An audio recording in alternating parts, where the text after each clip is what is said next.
So the innovation limitation. And then I need also, again, your attention. So those are two masterpieces of the Renaissance.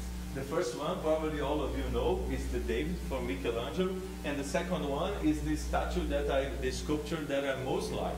It's the rape of the Sabine women. Rape here is in the original sense of the word, which means rapture, kidnapping, and not the sexual violence, okay? It was made by a contemporary of Michelangelo, it's Giambologna. So, those are two masterpieces. Which one you think is innovative?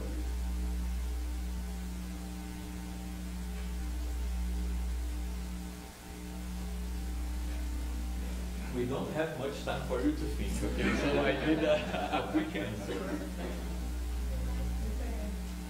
The second one, the right one. And why is that?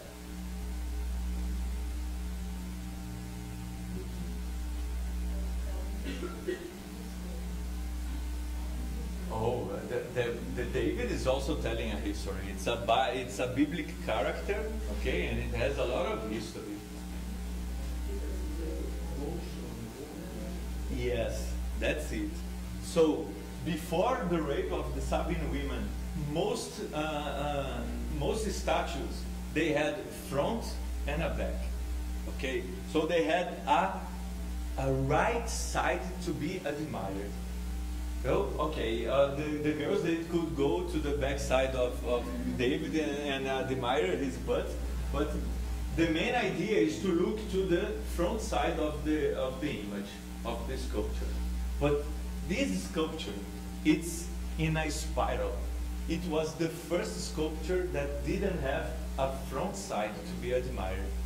And moreover, each side of the sculpture that you look at, it looks like a different sculpture, okay? So, David, it's a sign of perfectionism, okay? So it's aprimoramento, how can I say that in English? Improvement. So it's you cannot be more perfect than that. So Michelangelo was improved to the top, okay? But he wasn't innovative. He got something an idea that already existed, and he improved that to the maximum, okay? But then someone else could innovate. So this is a much of a sign of innovation than the most famous statue in the world. So why is it so difficult to innovate? Because we are not prepared to do that as animals, okay? This is a very, very interesting article from 1949, okay, by this guy named Brunner. So he says that this article is on the problem of incongruity, okay? So what is incongruous? It's something that's not harmonious, it's incompatible, it's not conforming, or it's inconsistent with itself. So he goes, perception is a process which results from the stimulation of a prepared and gestalt. Do you know what that means, Larissa? I was going to ask you before. So, organism. That an organism that is aware of itself and of the world around him. The organism in perception is one way or is in one way or another in a state of expectancy about the environment. It is a truism worth repeating that the perceptual effect of a stimulus is necessarily dependent upon the set or expectancy of the organism. So it's very hard for you to perceive something without having any idea of it. That's why, for example, horses, now for example, when people are going to rescue animals, they better use helicopters than horses, because wild animals can recognize, for example, a horse as an enemy, but an helicopter, they have no idea what that is, so they don't automatically perceive that as an enemy, and it's easier to rescue the animals. Given a stimulus input of a certain characteristic, directive processes in the organism operate to organize the perceptual field in such a way as to maximize percepts relevant to the current needs and expectations, and to minimize percepts initial to such needs and expectations. So, if you have a problem now, you will be tending to perceive things that will help you to solve that problem, okay? And so you maximize your previous experiences that will help you solve that problem. So the information, the stimulus that you are receiving will be influenced by this group of ideas. And that's why we have this paradigm, okay, this paradox. So, either, because, why?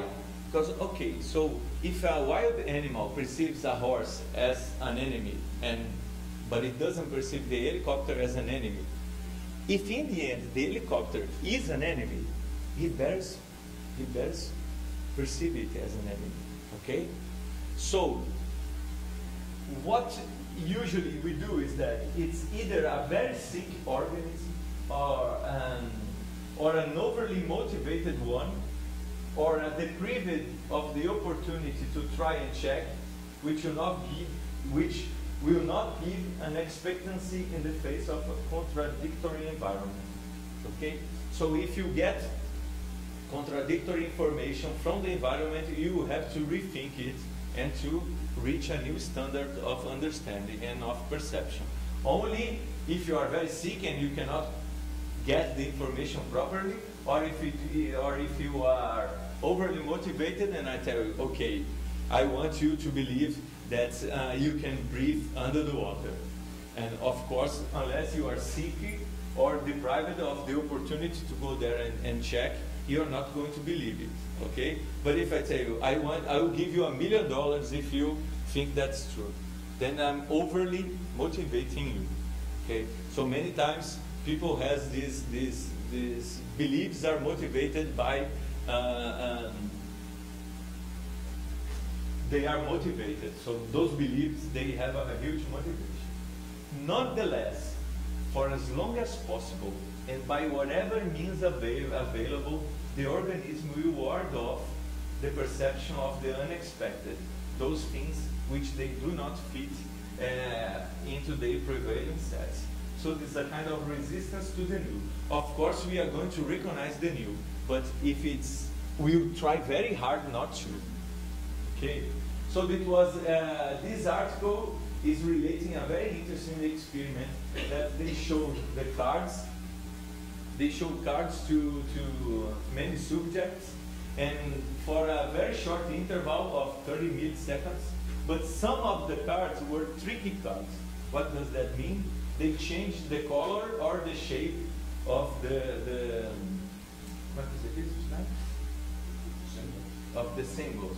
So they put like red spades or black hearts, okay, or red clubbers, okay. So people when they were showing the cards, people had to report what card and what symbol they were saying. So when they see like a red spades, they probably would say, okay, it was an ace of hearts or an ace of spades, but they wouldn't say that it was a tricky card, that card was wrong, because the interval was so short, and they knew before that expectancy is that spades are black and hearts are red, so it's impossible to have a red ace of spades. So they were putting the tricky cards among the known cards, and they needed at least 100 milliseconds to recognize that there was some tricky cards. And some people, even after a minute, would not able to tell what was the problem. They were like, oh my God, I know that there's something wrong here. But they couldn't tell what was wrong, even after a minute. And it was this kind of, very difficult, okay? So the perceptual organization is powerfully determined by expectations, built upon past commerce with the environment. When such expectations are violated by the environment, the perceiver's behavior can be described as resistance to the recognition of the unexpected incongruous to the new. Okay? So people need their environment to be constant. And of course, to process all information as new is very costly to our brains. So that's why it's so hard to be innovative. And this quote is very interesting from Thomas Kuhn. This is a book that should be mandatory to every science student, to every scientist. Okay, The Structure of Scientific Revolutions. It's not an easy book to read. Sometimes it's boring, but as I told you yesterday, there is a difference between what is boring or what is interesting and what is important. And what is important, even if it's not interesting, you should read anyway. So he says that discoveries are rare because our expectations cover, the expectations cover our vision and obscures our perception of the world.